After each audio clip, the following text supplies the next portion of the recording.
Good morning everyone. This is TNS Talent and Skills channel by Senior Ginoo Teresa. sa grasya sa kinabuhi na ako na akon. Nagapungko ako subong sining daw truno ng kabyuti sa gamay. Salamat din sa nag-repair sini. Kay pa nga hindi ako ang inyong makita ako ng pagtulunan sa Ginoo ng kinahanglan nato sa atong mga kinabuhi.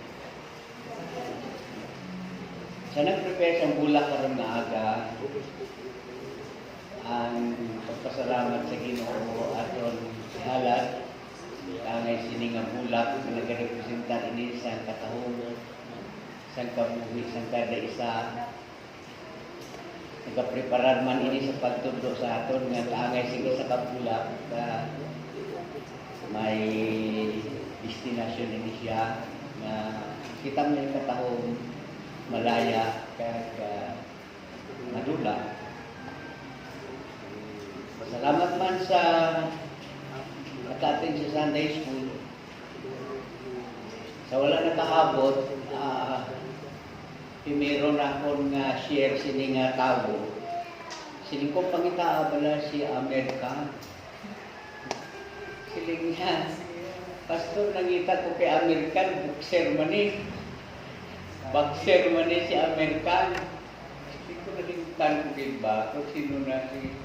Hasta nga, sige-sige ko na nga pag-review, Amer Charpati ay saka opisyalis sa Israelite Army na kitawag sa Ginoo para mag-evaluate sa mga istorya sa modern history sa kahintangan sa Israel.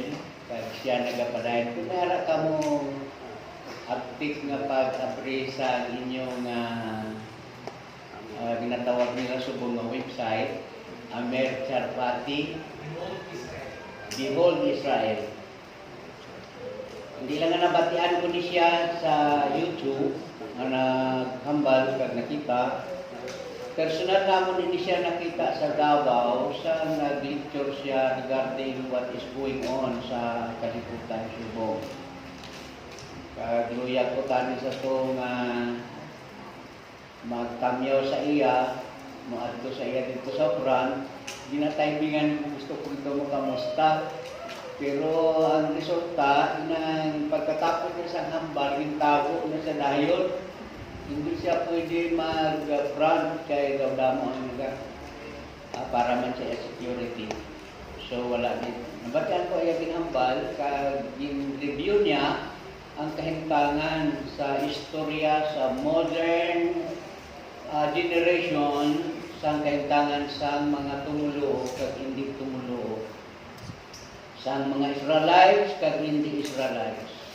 Ginrelate niya ang sitwasyon nga mag-aabot sa kabuhi sa tao. Kag ini si Amer Charpati, madamo siya sa lugar nga ginakatluan sa bugos nga kalibutan. Kung paano niya ginagather ang information sa nagakalakabo sa ibang nga nasyon, hindi ko may baluan kung paano niya ginagather sa iya system. May researcher siya. Gina-research niya ang sitwasyon, political sitwasyon, economic situation sa world, kag kung paano ang pag-develop sa one world government nga ang taga-Davao, diktahan sila kung ano ang pagalimuon.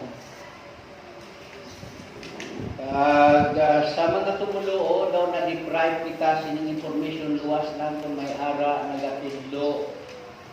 Pasalamat kita diri nga may ara kita pagtulunan, ginhatagan kita sa gayon. Ang freedom natin sa pagkadto diri isa ka kahigayonan. Very important moment para sa kada isa.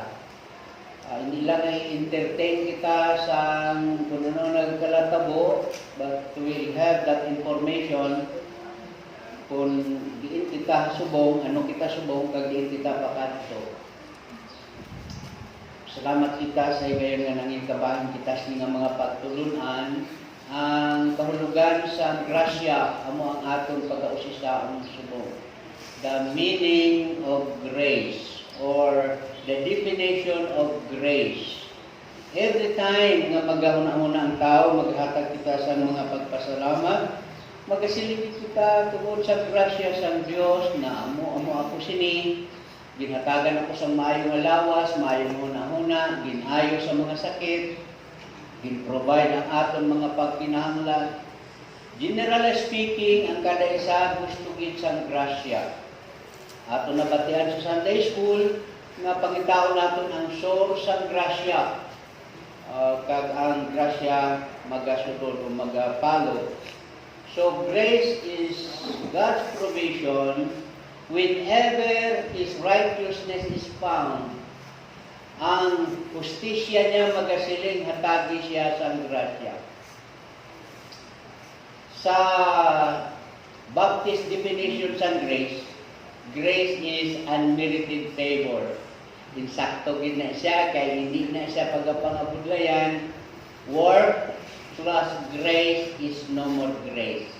Hindi na siya pag mahimong nga grasya kung paningkamutan ang mga tao subong, maningkamot ka, kag agudto nga mabaton mo ang grasya. Hindi na ina grasya kay ina imbungasan pagpaningkamot. Pagsiling ni Peter sa iya nga sulat sa 1 Peter 2nd, 3rd, 4th, and 5th chapter sa Peter, may apat siya kapalatukuran nga ginhambal nga nungod sa grasya. Ang grasya nagasugid ini sa security, sang kaluwasan nga ginangkon sa isa ka tawo nga wala niya gin pangabudlayan. Masami, kung magsiling kita sa pangabudlay, maghimo ang isa ka tawo sa human energy, human intervention. Himo niya ini agud to mabato niya ang grasya. Sa mga religious setting, ang grasya mag-abot sa tao pinaagi sa mga ritual, mga sacraments, mga tradisyon. Himuon nimo ini para mabato nimo ang grasya. Halin ang tao mataw hasta mapatay siya, kinahanglan mag-agi sa sining seremonya agud to mabato niya ang grasya. Isa ina ka paghatag sa tao sa iya ikasarang nga mabaton ang grasya. But God's grace is always sufficient bisan wala ikaw sa ginhimo. Bisan nang pagbaton, imo ina paningkamot. But grace of God is purely grace. May mga pagtulunan subong. Ginatawag na nga sola gracia. By sa grasya sa Dios, ang isa ka tawo maka-insindi kung ano ang iya kahimtangan. Sa pag-abot ni Ginoong Jesus, ang kulog sa Ginoo nagahambal sa John 1, in the beginning was the Word, and the Word was with God, and the Word was God. Pag-abot sa Genesis 1:10, nagkato siya sa iyang kaugalingon nga banwa, ang iyang kaugalingon nga banwa wala nagbaton sa iya. Apag sa tanan nga nagbaton sa iya, ginhatagan sila sa kinamatarong nga mahimo anak sang Dios. And the Word became flesh. Ang pulong nga himong unod, nagkadto siya diri sa tunga sang katawhan. Nakita naton ang iya himaya, nakita ang iya grasya, full of grace and truth. Gani nga kung magunahon kita sa grasya nga naghatag sa security, naghatag sa mapag-on nga kaluwasan, gintuuhan lamang ini. Ini nga pagtuo, naghambal ini sa pagtulunan. Hindi pagtulunan o pagtuo sa subject nga nagatuo, kundi ang iya ginatuuhan. May mga nagatudlo, may mga balat kasulatan nagsilit, si Satanas nagatuo man, pero ang pagtuo ni Satanas nga gusto niya nga siya pagadayawon, pagasimbahon, gusto niya ang mga tao magsunod sa iya. Gani nga magatulog lamang sa iya, pero ang pagtulunan nga ginahambal, nga palagyan agutong ang tao makaangkon sa grasya, amo ang pagtuo sa ginhimo ni Ginoong Hesus. Hindi ikaw o hindi ako nga nagatuo, kundi ang aton gintuohan nga si Ginoong Hesus napatay tungod sa aton mga sala. Ginbayran niya ang silot sang sala. Ginbayran niya ang gahom sang sala. Ginbayran niya ang kinahanglanon sang tao sa problema sa sala. And so grace, ang grasya nagahatag sa kada isa sang kahulugan nga grace means whenever the righteousness of God is found, there is always grace. Resulta sa hustisya ng Diyos, ang grasya ihatag niya kung makita ang iya pagkamataro.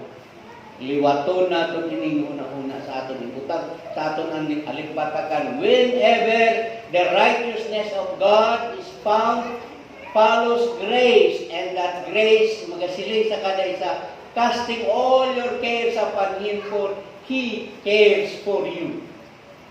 So grace means salvation and security. Whenever there is grace, ginatuuhan naton subong sa mga pagtulunan, baptisman o hindi baptis, nagatuo kita sa ginhambal ni Pablo sa Ephesians chapter 2, verse 8 and 9, kabay pa-memorize ini sa kada isa. Ining verse sa 1 Peter chapter 5, verse 7, ibutang din sa aton una-una, casting all your cares upon Him, for He cares for you. As simple as that. Sa Ephesians chapter 2, for by grace you have been saved through faith, and that not of yourself, it is the gift of God, not of works, lest any man should boast. Wala sang ipahambog ang grasya sa Diyos. Ang grasya sa Diyos resulta ini sa hustisya niya, nakita ang righteousness sa isa katumulo. Saan mo nag-abot ang pagkamatarong sa Diyos sa tao? Sa aton mga hinimuan, o sa aton pagpamembro sa asosasyon, o sa aton pagpalig-on sa aton ginatawag nga reliyon? Ang mga maayong ginabuhat sa tao, pinagi sa reliyon, hindi maka-satisfy sa righteousness that God demands. Ngaman, all our righteousness, just like filthy rags before God. Ang aton tawhanon nga pagkamatarong resulta sa aton gintudlo sa reliyon, hindi makahatag sa kinabuhi. Kaangay lang sa isa kadaon nga laya. Ang righteousness nimo, kag righteousness ng isa katumulo, katulad, kaangay sini nga pagkamatarong nag-abot sa imo kag sa akon when we believe the righteous one, Jesus Christ. His righteousness, we share that righteousness, and that righteousness guarantees security. Therefore, sa nagatuon kita sa grasya sa Diyos, dapat maintindihan gid naton. Adlaw-adlaw, ang grasya niya nagabugana. Hindi lamang grace brings security and salvation, grace brings naghatag ini isang term, sovereignty, nagkakahulugan ini isang painobsanon, nagkakahulugan ini isang paghalad sa iya kaugalingon sa Ginoo. Ang paghalad resulta ini isang pagbulag sa balaan ng Espiritu sa kabuhi sang tao. As we individually yield to the divine presence, the divine guidance of the Holy Spirit, as we yield personal nga desisyon ang pagtugyan, kag sa pagtugyan nagahambal ini sang sovereignty, humility, paghigugma sa bulaton sa Ginoo. Ginatawag natin ini nga agape love. Nagaresulta ini isang dako nga handom sa pagpasalamat sa Ginoo sa iya ginhimo sa kada isa. Hindi lamang nga naghatag ini isang paghigugma sa bulaton sa Ginoo, kundi ini nga grasya nagakahulugan sang suffering. There are lots of reason for suffering na aton ma-encounter sa aton trabaho, ano man ang aton ginahimo, di man kita makadto, there is that suffering. may ginatawag na undeserved suffering. May ara ginatawag na suffering for discipline. Ining suffering for discipline sa Ginoo o sa pagtalikod sa kabubuton sa Ginoo, kag inang nga suffering permi naton mabatian,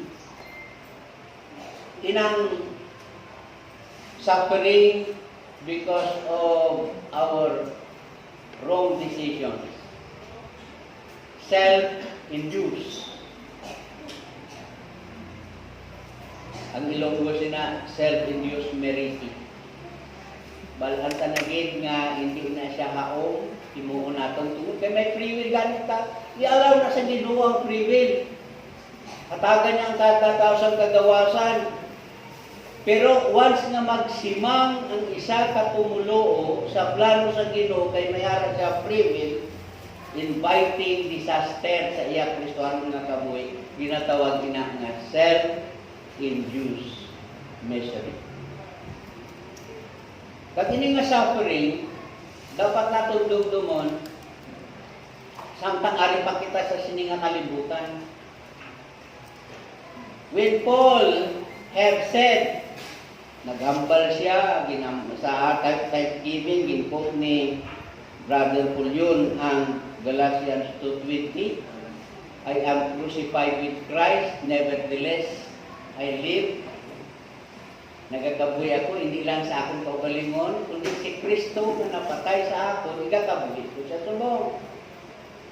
Kag tungod sini may kadalagaan, ginagamit nila, binagin kung may namatay. Magsiling, for to me to live is Christ, and to die is gain. Tuod na siya, nga verse, mabasa ginaton permi. But living a life in Christ requires suffering for you. Nagakinahanglan ini sa paghatag sa bisag pag-anto sa bulaton sa Ginoo. Atong ginapangabay diri, Domingo lang gani, alas 8 ipatakaabot kay nagasako. Pupudlay Ginoo kung Domingo damo pag-inisturbo. Nang ilis ka na wala, lakat damo pa sa balaban. Nagasuffer ang iatong gusto natin ibuhon sa mga. So suffering, the reason for suffering always is pakita ang pagkamatarong sa Diyos, and we will have that suffering for the Lord. Hindi lamang nga may ara na reason for suffering for Christ, righteousness in Christ, but there is always that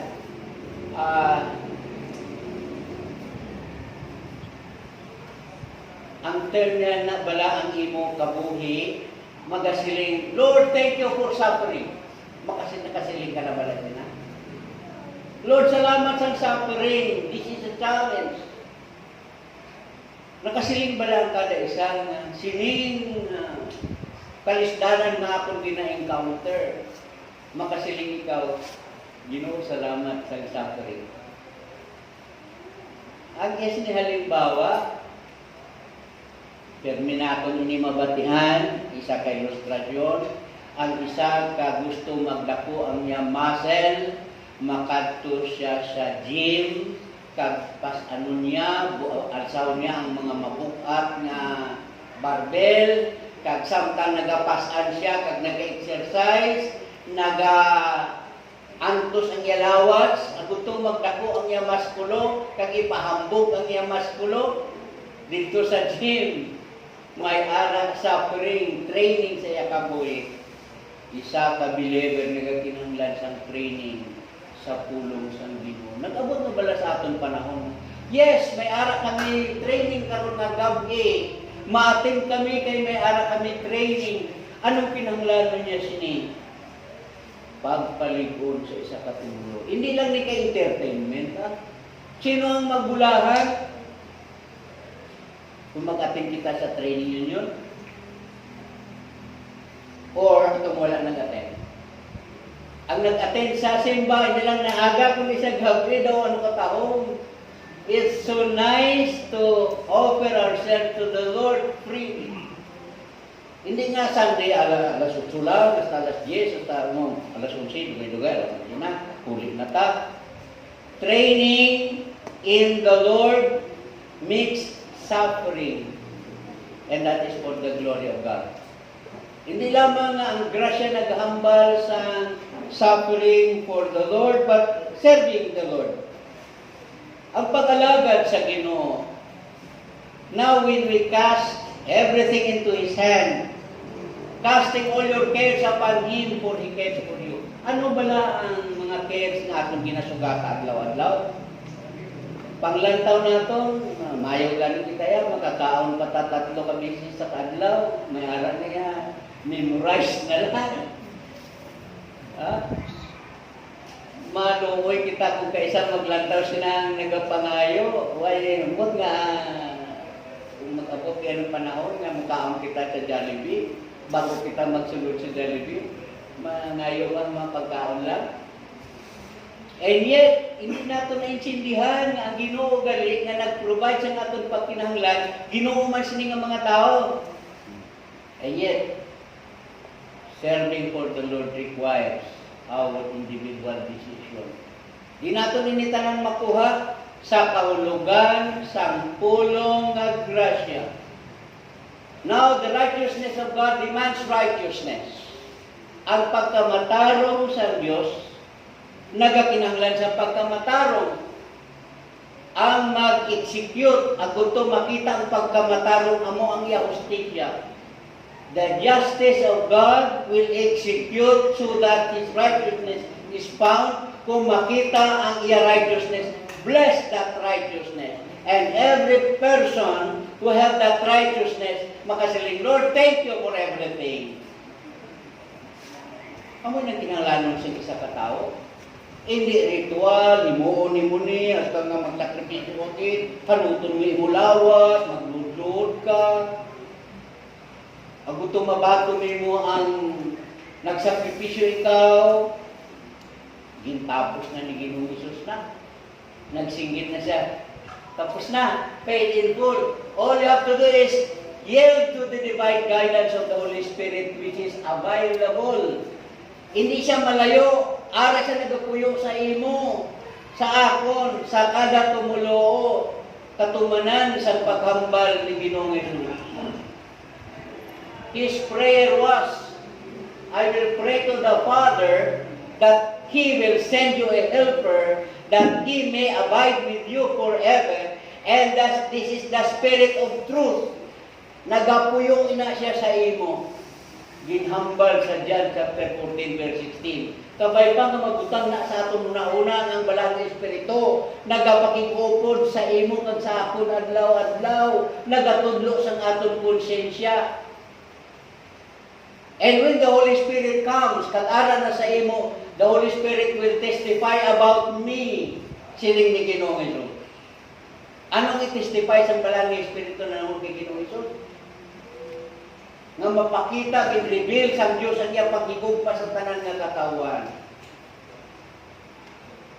Nga pag-abot sa balang nga Espiritu, magasilig siya si Ginoong Hesus ang imo kinahanglan. Nga ginhambal ni Pedro, casting all your cares upon Him, for He cares for you. Sa ginhambal na ni Jesus mismo sa John chapter 15, verse 26 and 27, pag-abot sa balang nga Espiritu, you will also testify to the world. Amo ining ginpiling niya nga bulwaton para sa mga believers subong. Wala na siya diri, pero magapadayon lang niya bulwaton hasta sa pagbalik niya liwat sa pagkuha sa mga tumulo. You will also testify. Hindi lamang nga you will also testify, but there is always that continuing offering thanksgiving to God. Kung makasiling isa ka tumulo, Father, the Spirit that is alive in you and the Spirit of God, magapahayag ini nga ikaw, anak sa Diyos, kag makasiling ikaw, Father, amay, Ginoo, sa Romans chapter 8 verse 16. And therefore there is no one can separate you from the love of Christ. The very reason why ang encouragement, casting all your cares upon Him, for He cares for you. Be anxious for nothing. In everything by prayer and supplication, let your request be made known to God. And His peace, reconciliation, magbalik ang relasyon sa isa katumulo sa Ginoo nga iya ginaalagad ka ginasimba. Amo man kinahanglan naton subong to have that peace with God. Puno na ta sa damo nga mga challenges, mga pagtilaw, karon ang Pilipinas damo kayo sa mga challenges. Pasalamat kita kay balo kamo nga may claim subong ang Kiram family nga ang Sabak claim i-award na sa ila kay nag-arkila ang Malaysia sa ila nga nag-abot kita sini kung mayara sila gina-claim ang imo kag akon i-claim hindi lang ini nga kalibutan kay we are not for this world. When we cast our cares upon Him for He cares for us, He prepared a place for everyone. And that place is the stars. Kung gabi makita nimo ang stars, na-imagine ba nimo nga isa sina ka-star pagkakatuan sang tumulo? Daw ano ka tao? Hindi man ikaw adlaw, hindi man ikaw bulan, but the star, kung gabi makita ikaw isa sina nga mapahayag a display of God's greatness. That is why Peter is saying, casting all your cares upon Him, for He cares for you. Suffering, thank you, Lord, for the suffering. Even in disciplining me, thank you, Lord, for the discipline, because this is the only way when I can restore fellowship with you, kung ang kada isa magbalik sa Ginoo. Pwede man natin ipangamuyo ang malayo, kung din sila, Lord, restore the fellowship of the beloved with you. And that means grace. Grace is purity.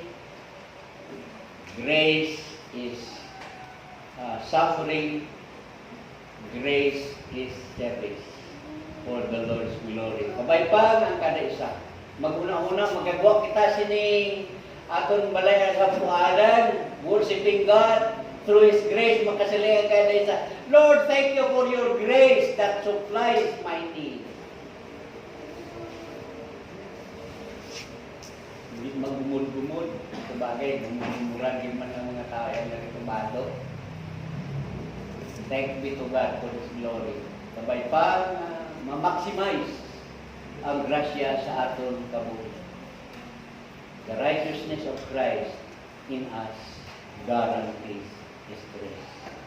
Mercy, ang mercy nga pulo, may pangalan sa mercy. But mercy, hindi niya dayon-dayonon nga sinutat ka at agan niya ikaw sa grace period nga mapalik ang paghimaya sa Ginoo. So kung ang grasya dayon-dayon, baton ang mercy, tagan niya pa ikaw sa lungway. Agud to nga mapuslanon ng aton kabuhi. Kamusta naman kauturan ko? Salamat na we have this opportunity to be part of this body, the church. And this is not just an organization, but an organism buhi. And we can sing, living for Jesus, a life that is true. Magapangahayo kita. Father, salamat nga we are reminded of your grace in times of insecurity. You have given us assurance, the blessing of salvation. We can humble ourselves before you because of your grace. Your love to us reminds us of how you reveal your love in the person of Jesus Christ. Even in times of suffering, knowing, Father, that you are strengthening us sa amon mga na-encounter, sa amon pagsinalayo, madamo sa mga challenges kami nga pinasugata. Salamat sa imong wisdom. Salamat sa mga positive decisions nga amon kahayag. Kung sa nagligad, may mga failures kami, we are reminded of your grace. Thank you for giving us the opportunity to serve you through serving other people. Even in your church, as we recognize the spiritual gift of service. Kabay Panginoon nga ang imo church, magapadayon sa paglambo, magapakigbayan sa mga buluhaton, ang pagpaligkon sini nagakinahanglan sa individual decision, kagabay pa kung ano man ang grasya nga amon na baton, kalipay naman ang pagbalik sini. Abot nga magpadayon ang pagpaligkon sa kada isa. Ang tanan pinapasalamatan din naman sa pangalan ng Ginoo Diyos. Thank you so much for viewing, my dear friends. Thank you.